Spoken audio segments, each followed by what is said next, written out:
Испытано на себе. Поющие чаши в Японии их называют рин или судзу – разновидность колокола как музыкального инструмента. Звук рождается от вибраций стенок чаши и ее края. Это древний музыкальный инструмент, который использовали по всей Азии как часть религиозных традиций бон и тантрического буддизма. В наши дни, кроме традиционного религиозного применения, их используют повсеместно как инструмент для медитаций, релаксации, различных медицинских практик, связанных с биоритмами, а также для йоги. Это помогает в успокоении, помогает настроиться, перевести свои мысли в порядок. Ну и, соответственно... Ну, по сути, чаша – это ведь тот же самый колокол, только он не статичный, он не подвешен за ручку. Да, совершенно верно. То есть чаша – это направление из Индии. У нас это колокол, да, это билы, так называемые. Кто? Билы. Это что такое? Билы – это пластины. Это железные пластины, да, они аналогичны чашам, аналогичны колоколам, они точно так же настроены по нотам, по разному звучанию, соответственно, в разной тональности. И все эти инструменты, они просто показывают, не то чтобы показывают, это продукт того или иного народа. То есть у нас это принято колокола. В Индии это принято чаши. Соответственно, в другой стране это что-то другое. Чаши, они изготавливаются, соответственно, разного размера, разного калибра, диаметра. Разные материалы используются, толщина. И, соответственно, во время изготовления их настраивают на ту или иную ноту. Каким образом они это делают? Ну, я так понимаю, скорее всего, методом... я не знаю, там... Образование того самого купола? Да, то есть они подбирают, стенок, потому что на самом деле чаш производится очень много, и каждая чаша, она звучит по-своему уникально. Есть даже такая профессия, это подбор, тот человек, который подбирает чаши по наборам. То есть человек приезжает, он выбирает чаши, как они звучат, смотрит, да, собирает, чтобы они были созвучны, эти наборы. Это тот самый стик, благодаря которому и происходит? Ну, этот стик, скорее всего, от гонгов. Стики, которые используются для чаш. Для каждой чаши он разный или есть какой-то? Нет, они все разные стики, да. Универсальные? Они все разные. Разные стики, они разного веса. Вы знаете, я, конечно, не эксперт, но у меня на кухне примерно такие же есть. Да, разный материал. То есть на самом деле любой стик, там, от любого инструмента, да, любая колотушка, она может извлечь звук. Вот в этом, там, по-моему, какой-то шерстяной комок, да? А вот это уже войлок. Войлок, да. А это просто тряпочка, да, там ткань, да. И, соответственно, из одной чаши разными стиками можно извлечь разный звук. То есть он будет по тональности чуть выше, либо ниже, да, глубже. Сейчас протестируем шерсть. Звонче. Сила удара. Сила удара. Да, я попробую сейчас на следующий стик. Сохраните силу удара, но попробовать, что у меня будет по звуку. Это у нас тряпичное. Ну да, тряпичное. Он чуть-чуть отличается все равно. Но он глуховат только? Да. То есть, когда начинаешь играть, понятно, что вы пришли первый раз, и различить там вот эту тональность довольно-таки может быть не то чтобы сложно, а непривычно, но со временем человек понимает, что разный стик, он дает разный звук. А теперь тестируем войлок.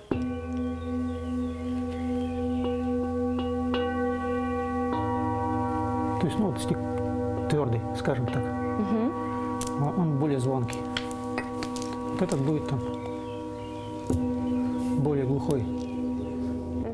Игра на поющих чашах представляет собой неторопливое вождение деревянного и иногда пластикового стика по краям к чаше. В результате трения рождаются продолжительные и поющие звуки, наполненные обертонами. Варьируя силу нажатия стика на края чаши или вес самого стика, можно получить разные тональности. Второй вариант игры на поющих чашах – несильный удар обернутого замшей стика, рождающий теплый звук, похожий на звон колокольчика. У вас специальный зал для занятий всего этого. А вот я захочу себе, куплю ту же самую чашу.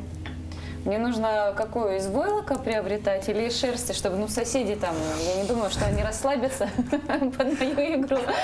Ну, обычно, когда человек приобретает чашу, да, в комплекте там предлагается несколько наборов стиков. Несколько. Можно Да, вот то есть эти маленький стик посмотреть? для маленьких чашей, большой стик, причем они бывают разных размеров.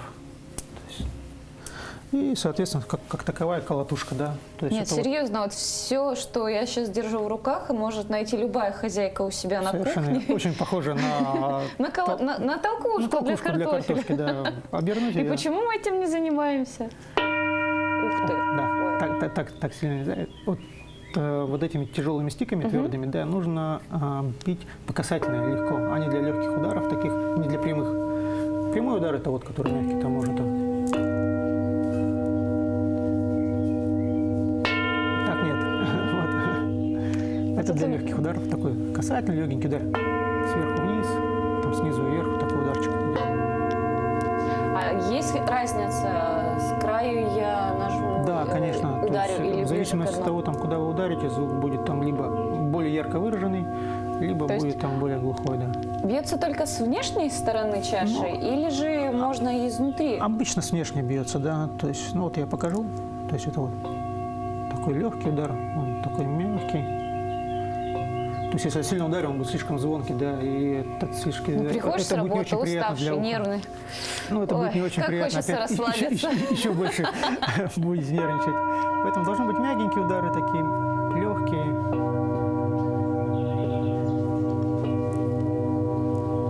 В принципе, я так понимаю, прост. Ты сидишь, вот так поколачиваешь чаши одну за другой. Или можно как-то иначе еще извлекать Да, звук? можно еще извлечь вот таким образом.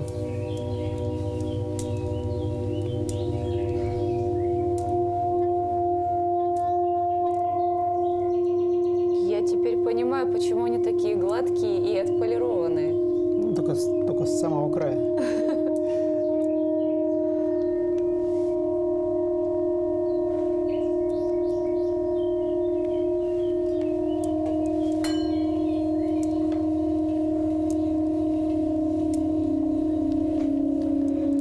По ощущениям, как будто бы вот с самого дна звук поднимается вот Да. так.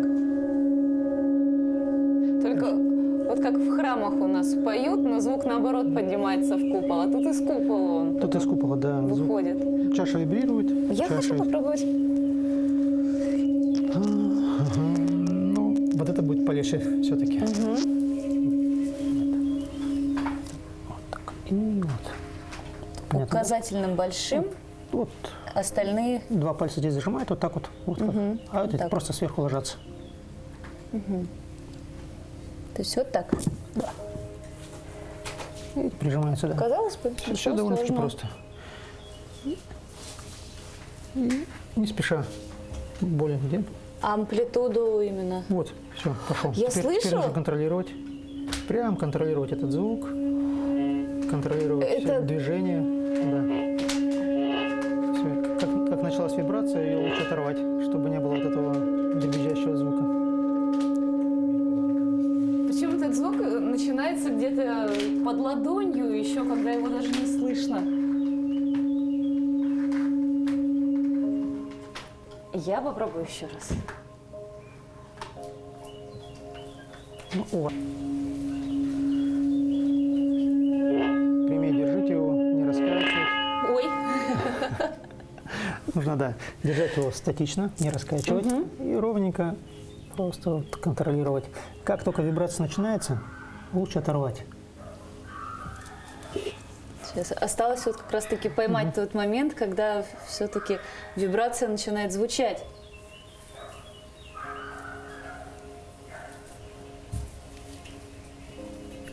И вот сейчас не спеша звук пошел. Прижимаем прям, да.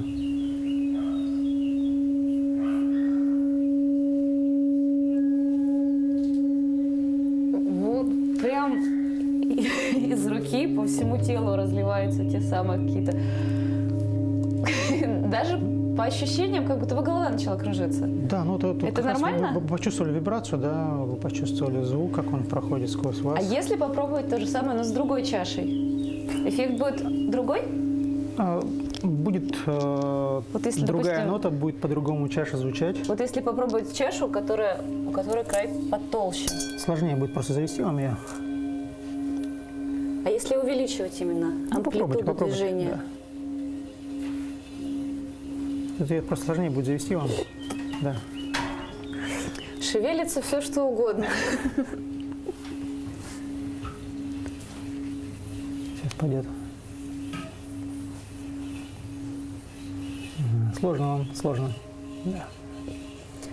Все, я обречена. Давайте вот это попробуем. Давайте. Это будет попроще. А откуда идет звук все-таки? Я прямо услышу. Это вот она еще То есть она вибрирует. еще доходит. Она еще доходит, да. Она долго будет вибрировать, если ее не загасить. Я помогу чуть. Сильно не надо прижимать, легонько. Просто надо ровнее держать. Давайте я помогу вот так вот. Угу. Вот она завелась легко. И сейчас просто попробуйте поддержать эту вибрацию, запустить ее, дальше продолжать.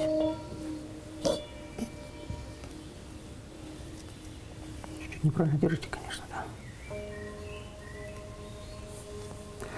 Нужна практика. Все пропало. Все, нужна практика. Все больше и больше людей по всему миру интересуются феноменом тибетских чаш. С тех пор, как инструмент попал на Запад, стали выдвигать теории о целительных свойствах звука. Считается, что гудение благотворно влияет на весь организм человека. И это не безосновательно. Например, в восточной медицине в качестве лечебного воздействия предлагают поставить поющую чашу на лежащего человека и медленно водить по ней пестиком. Терапевтический эффект налицо, но никакой мистики. Благодаря глубокой вибрации создается резонанс, массирующий внутренние органы и улучшающий кровоснабжение. Да и равномерный звук с разными частотами расслабляет и положительно влияет на нервную систему. Люди приходят, ложатся, вокруг человека выставляются чаши, создается такая звуковая ванная. И человек находится в этой звуковой ванне, он вибрирует, он чувствует каждую чашу отдельно, как она звучит. Эта вибрация проходит через все тело, и каждая клетка откликается. То есть мы же из воды состоим. А установка тех самых чаш как-то точечно? Да, она точно, да, она происходит точно. То есть каждая чаша ставится напротив определенной точки, скажем так. Мы сейчас какие точки у меня будем активировать? Ну, мы сейчас вот вам поставили по-простому в область таза и на грудную клетку.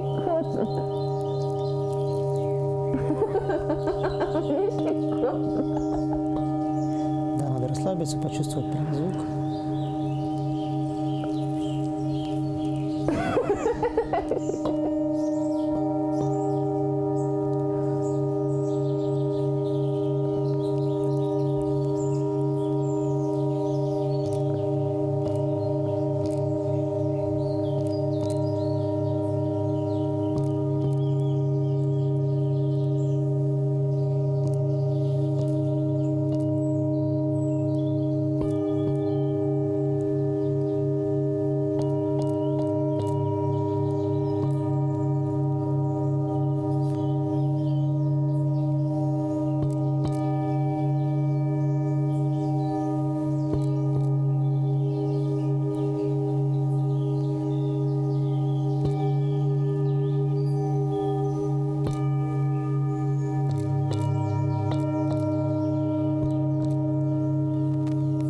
Такое ощущение, что у меня вот эта дрожь, она идет по всем внутренним органам. Это можно считать внутренним массажем? Да, конечно. То есть это так и работает звуковая волна. Эта вибрация, она же проходит сквозь все тело. Она проникает через ваши клетки, через ваши мышцы, кости. Она отражается от пола и возвращается обратно. На меня были установлены 2 чаши в области лопаток и поясницы. Кстати, здесь тоже есть свои тонкости. Чаши более высокого звучания, они располагаются ближе к голове, а те, что звучат ниже, ближе к нижним конечностям. В момент звучания вибрация от чаш распространяется по всему телу тонкими такими покалывающими вибрациями. С непривычки их даже можно спутать со щекоткой.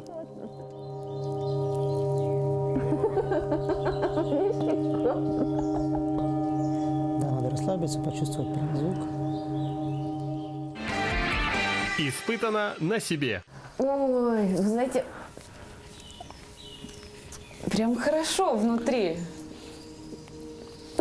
Я даже не знаю, как это вот Причем описать. это вот было всего там, насколько, 3 минуты по времени, да, а полноценная история с Ощущение, массажом. как будто бы вот все, что как-то так в течение недели все равно же какие-то есть напряги, где-то тебя там скручивало, а тут прям все так расслабилось. Такое ощущение, что диафрагма такая ровненькая, такая гладенькая, такая благостная, так себя прекрасно чувствует. Ой, очень классно.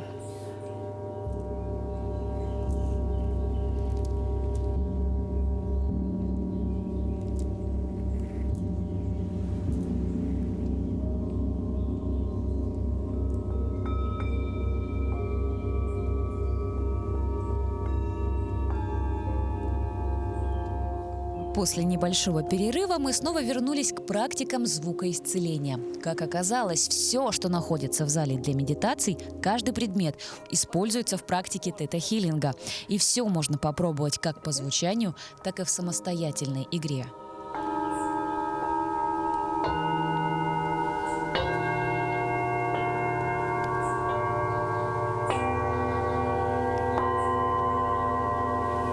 Мне нравится.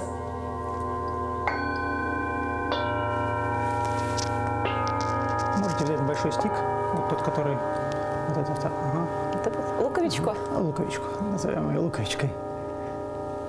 Нет, им только по большим чашам. Только Только, ну, вот все вот эти крупные чаши.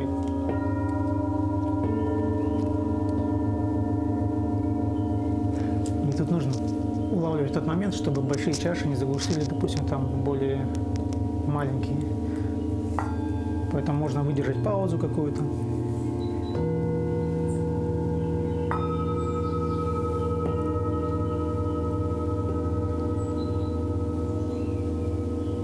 вы чувствуете, как энергия космоса проникает в эту комнату? Инструмент называется вах-вах-туп. Вах-вах. Да, вау-вау-туп. Вах-вах-туп. Тут так и написано. Да, И в чем его вах? А он так и звучит, поэтому так и называется.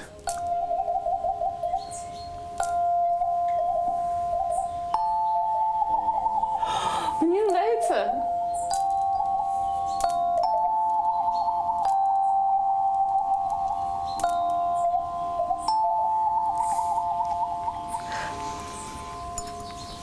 Это, по-моему, самое простое, Это друзья. самое простое, да. Если вы хотели в своей жизни обучиться на каком-нибудь музыкальном инструменте, но по тем или иным причинам у вас это не получалось, попробуйте вах-вах-туп. Будет прям вах. Ой, здорово прям. Да, они тоже все звучат немного. У них и высота разная. Да, разная высота, соответственно, да. Но я смотрю, чем толще, тем у него, по-моему, и звук тоньше. Нет? Да, больше размером отличается, то есть толщина одинаковая, но разный размер просто.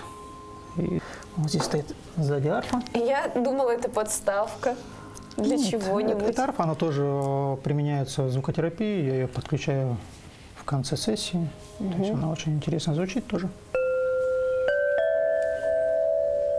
Чувствуете звук, как она разлетается. Да. То есть он тоже очень сильно расслабляет.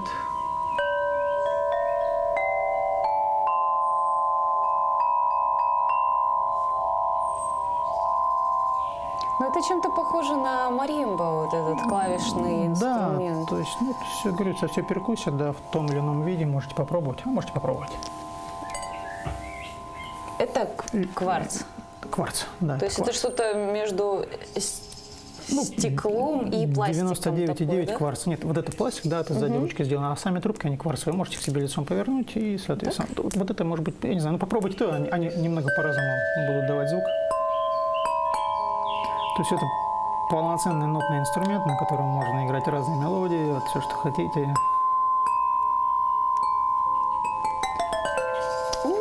Плюс на нем еще можно играть мокрыми руками. Да, он будет такой тягучий звук. Мокрыми руками? Мокрыми руками, да. То есть да, сейчас мы не покажем. должны быть мокрые пальцы. Да, просто. мокрые пальцы. То есть там стаканчик с водой. Ну, знаете, по-моему, вот отращиваешь ногти, и тоже хорошо. Тоже звучит, да. Это нужно что, это что вроде свистка, да? Да, это похоже на свисток. Давайте покажу, как она звучит. Давайте. То есть она звучит тоже очень интересно. Необычно немного. А, вот я даже не заметила поначалу вот этих Да, вот тут маленьких отверстия, да. отверстий.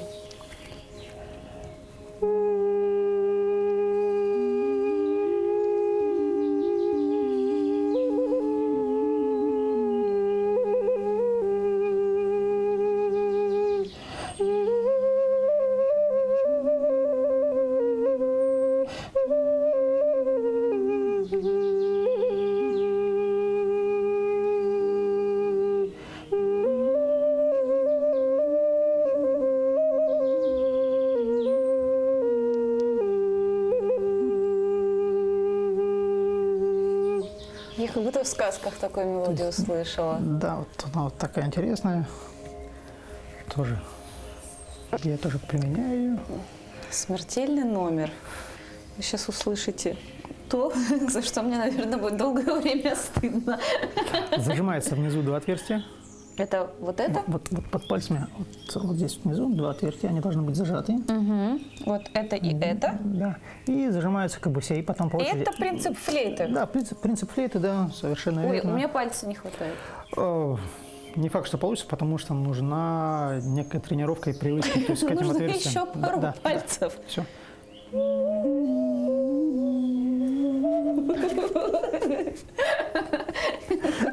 Тот самый волчок, что кусает за бочок. Да. Где-то забыл в этот Есть еще момент. непосредственно сама флейта, да, если мы уж там рядом с духовыми находимся, вот она сзади лежит. Вот это? Да. Это как раз, это уже полноценная флейта. Она сделана из вишни. Из вишни. Там песок? Это погремушка. На конце погремушка, да, добавлять какие-то эффекты, когда играешь. А сюда еще посмотришь, там калейдоскоп нет? Такого нет? Да. То есть она вот ствол дерева, вишня, ручная работа. Делает у нас один мастер в Санкт-Петербурге. Не быстро делает. То есть изготовление одного инструмента у него занимает там до 5 лет. Ух ты. То есть, да, то есть это...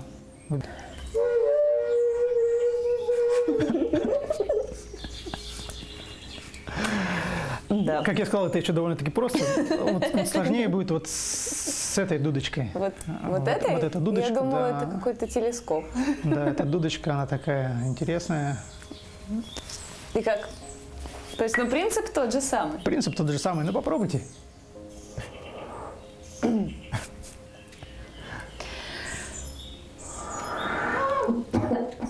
Хорошо, что Давайте. там было? Давайте покажу. Давайте покажу. Я дам это в губы профессионала. И перейдем к гонке. Видимо, у меня с этим ничего не получится.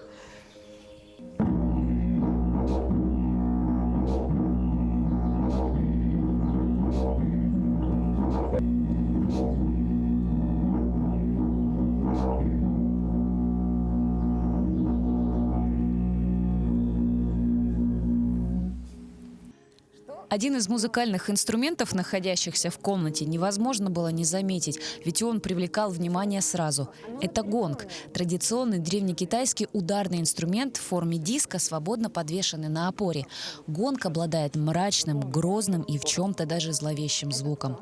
Инструмент обладает способностью долго вибрировать после удара, давая многократные волны нарастания и удаления звука, за счет чего создается впечатление колоссальной звуковой массы.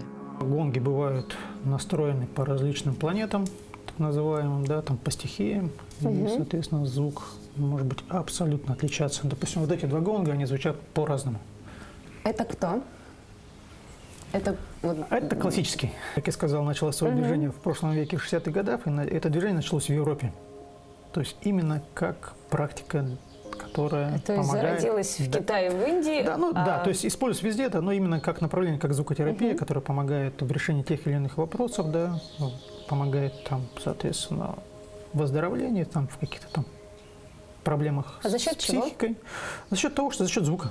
То есть человек А что погружается. там за звук такой, что он прям Нет, ну, вообще исцеляет? вся звукотерапия, она же построена на чем? На том, что сознание отключается и начинает работать подсознание. И то есть в этот момент, когда И человек лечит себя сам. Да, и то есть открываются там разные скажем так, Третий возможность, глаз. да, возможности там проанализировать свое состояние, подсознание начинает выкидывать какие-то вещи, да, какие-то картинки, образы, возможные решения, какие-то вопросы. Человек просто успокаивается.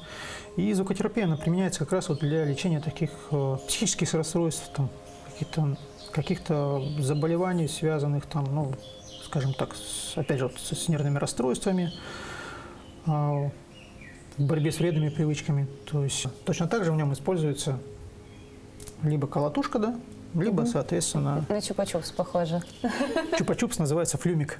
Флюмик. Флюмик, да. Ну, пример. Я же Флюмик, говорю, да. как чупа-чупс. Да, в зависимости от... И у него резиновая вот верхняя. Да, резиновая, каучуковая штучка такая. И, соответственно, от размера вот этого флюмика будут разные звуки. То есть, допустим, вот маленький флюмик, он издаст вот такой звук. То есть не стучать, а Нет, да, тут он, да. проводить. Стучать мы будем колотушками.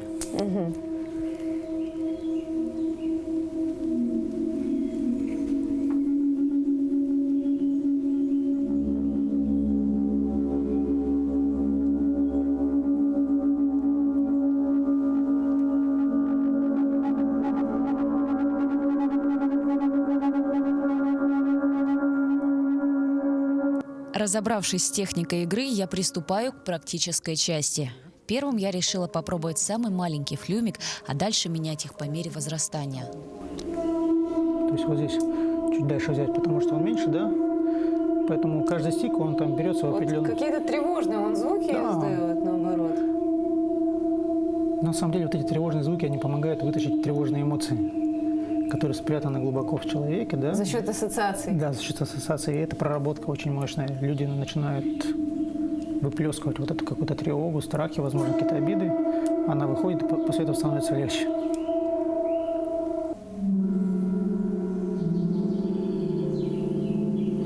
Можно просто вот прямой, по прямой. В одном месте вот так вот делать.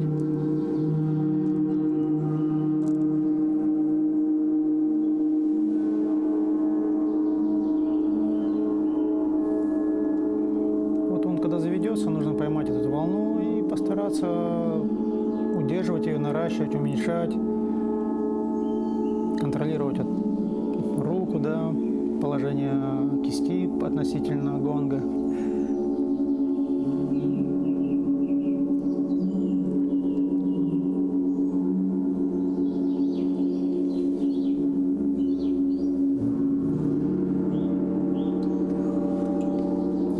Как мне это нравится все.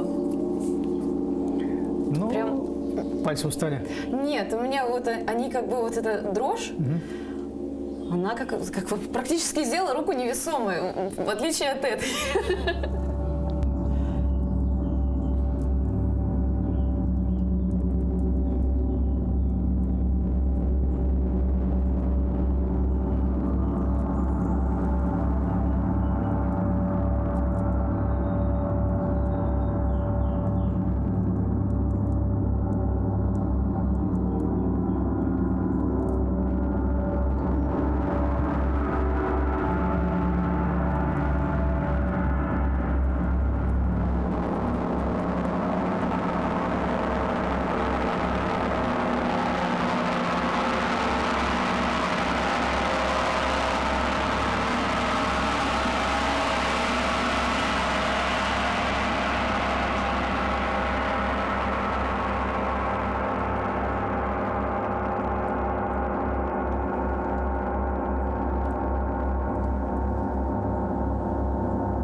Оно прям беспокойство вызывает внутреннее.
Испытано на себе. Очень мощно входит в резонанс грудная клетка, да, вот с этой историей. И прям попробуйте. Можно просто поставить, да? Можно, но главное, чтобы вот здесь открылось, да, и не закрывалось. Накачивайте. А, то есть вот, она Можно оказывается. крайне поставить, да, можно крайне поставить. И не такими быстрыми, а медленнее.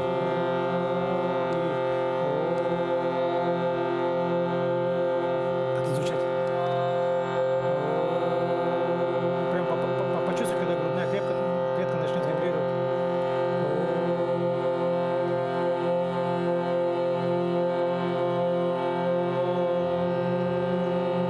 Звучит.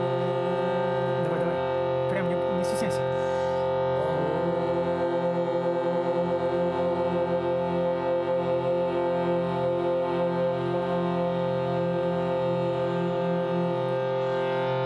Звучит. Со всего тела идет вибрация, и вот где-то фокусируется здесь. Надо просто не бояться издавать звук, да?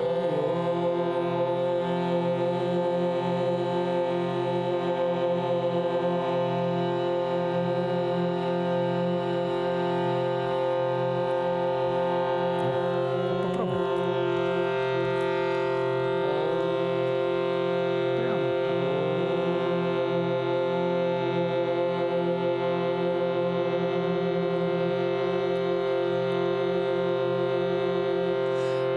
Так ведь можно весь день сидеть и на работу не пойти.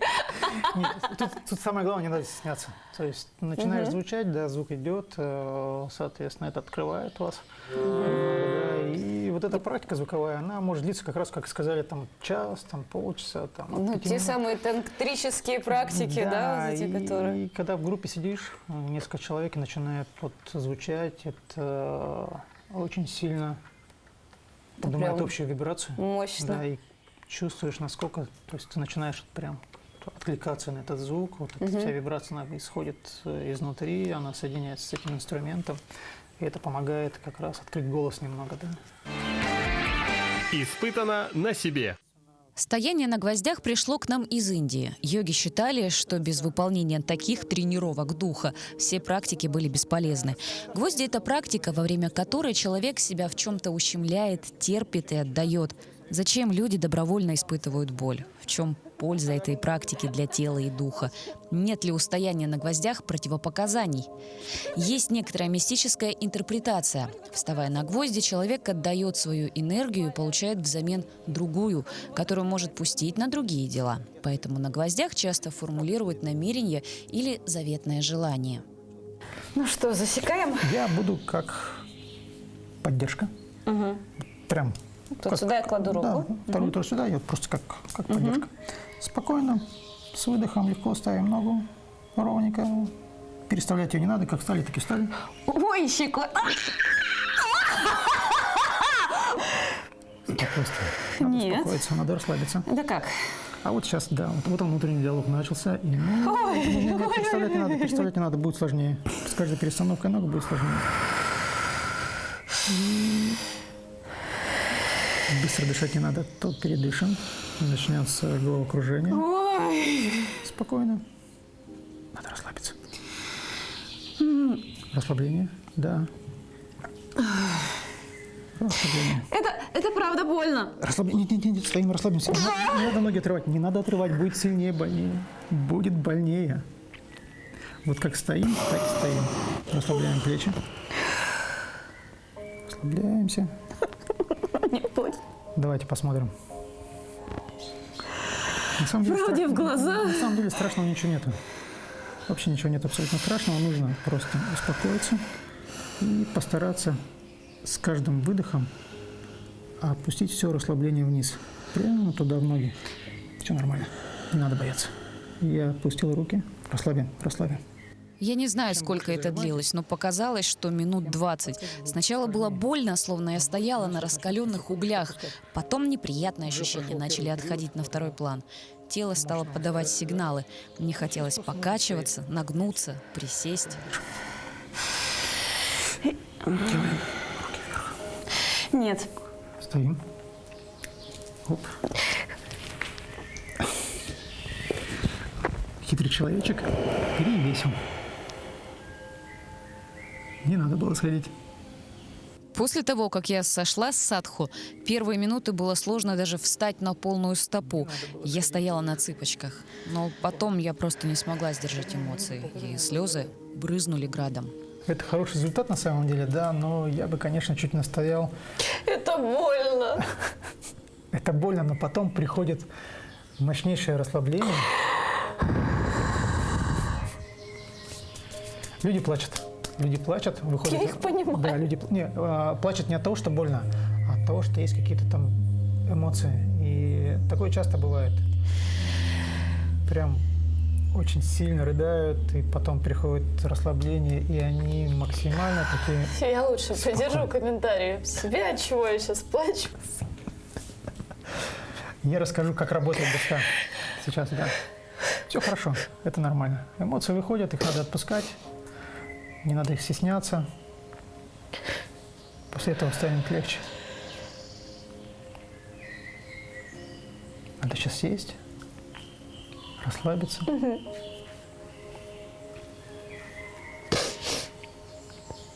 На самом деле боль не настолько сильная. Ну, сейчас просто горячо в ногах. Горячо, да. Многие сравнивают эту боль с разными какими-то ассоциациями. У кого-то это, возможно, какие-то сложные жизненные ситуации в жизни, да, какие-то были, да. Многие женщины сравнивают это с родами. Неправда. Неправда. Неправда? Третьего сына я планирую, но на гвозди вставать нет. Когда испытания силы воли и силы боли закончились, наш наставник устроил для нас чайную церемонию. И пока мы пили зеленый чай, он играл для нас на ханги. И в этих звуках растворялась реальность. Все, что беспокоило, отходило на второй план. После этих съемок для меня произошло полное обнуление.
Испытано на себе.